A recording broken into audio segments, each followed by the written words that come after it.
Hi, my name is Willie, and if you are new to the channel, I'd like to welcome you to the channel. Thanks for subscribing, if you haven't already. And I have a bit of an update Babble video for you today. I haven't been able to put as many videos up these last few weeks, so if you would like to catch up some of my old videos, you can check out some of my playlists. I have a few of those on there. I've been playing catch up with some grass last few weeks. It's been growing a few inches every week, so I've been a little bit busy. And another thing is I've been in the middle of a few projects waiting on parts to come in. So while I've been waiting for those parts to come in, the videos I've been on hold until I can finish them up. In other news, today I just finished making an extension cord. I didn't put a video of the assembly of that because it's pretty straightforward. You can order some wire on Amazon that'll suit your load needs and get some plugs. In which case I got a heavier wire than what I needed for the outlets I had used, which were 50 amp. That way I knew it was a heavy duty cord that wouldn't give me any problems over a long period of time. It's a little bit heavy and stiff, but it should suit my needs pretty good. I'll show you that in a little bit. And a couple other things I've been doing on working on is cleaning up some metal right here for making a hitch for my pulling tractor, the one I had upgraded to Vanguard for. So I'm going to be getting on that. And once I get the parts in for the generator, which I've been working on, I will finish that up and get a video up on that. I'll show you that generator in just a second as well. I also have a new addition to the shop as of last week.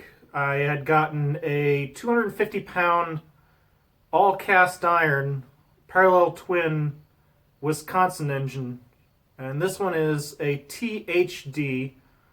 So this one is actually pretty early because it's got a 6-volt generator on it. I'll show that in a little bit to you. As well as it has positive ground on the unit, which is pretty unusual. I think they started making the THDs back in 1957 all the way up to 1976. This having a 6-volt with positive ground, I'd imagine is probably that late 50s, early 60s era. It's a pretty neat looking unit. It's missing the carburetor and the governor linkages, and the governor that is on the engine is seized from sitting, but the engine does crank over and the valves are sticking from sitting for so long. The person I had bought it from has remembered that engine sitting in the back of a shed since he was a kid, and he was an older guy than me. So this thing's probably been sitting for well over 25 years. So like I said, I'll get to that in just a little bit. And I'll get you guys turned around.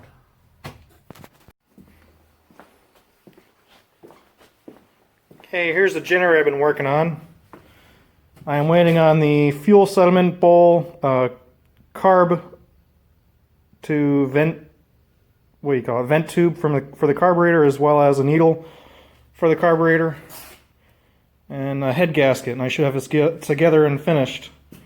I had taken the generator end and replaced the bearing and checked the wiring, make sure everything was all good and happy.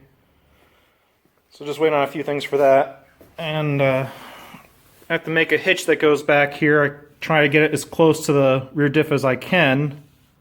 But I gotta go from 10 inches, which is about here, to 13 inches, which is about up here on this tractor. And I'm hoping a piece of steel like that is gonna fit in here pretty good. It's about the right width. Okay, and the extension cord is out here, or outside. It's about 100 feet. I put plastic loom on it to keep it from getting rubbed through the insulation or abrasion or anything like that. And that's going to go out to my shed so I can do some welding on my truck. The plugs for the 220 are back here, and here's the welder, the Lincoln welder. So those are the two plugs for the 220 I can use. And as for the new engine at the shop, that's going to be over here.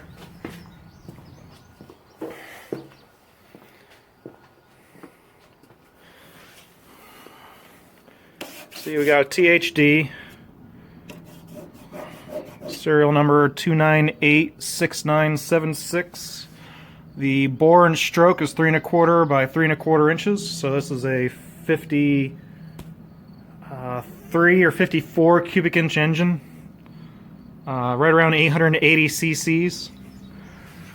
And it doesn't seem to be totally rotted out. It was put away in a pretty dry place. It's not a million dents all over it. The name tag is in decent shape.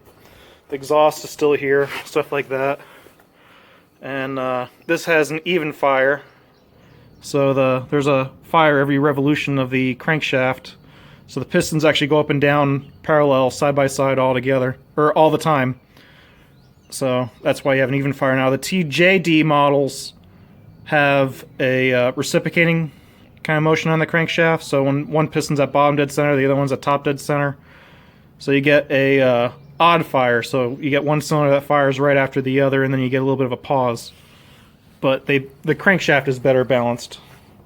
And I guess having those two combustion cycles one after the other gets the horsepower up a little bit, up to 18. Yeah, there's your update. If you like the video, make sure you give me a thumbs up. And have a good day. Thanks for watching. Bye.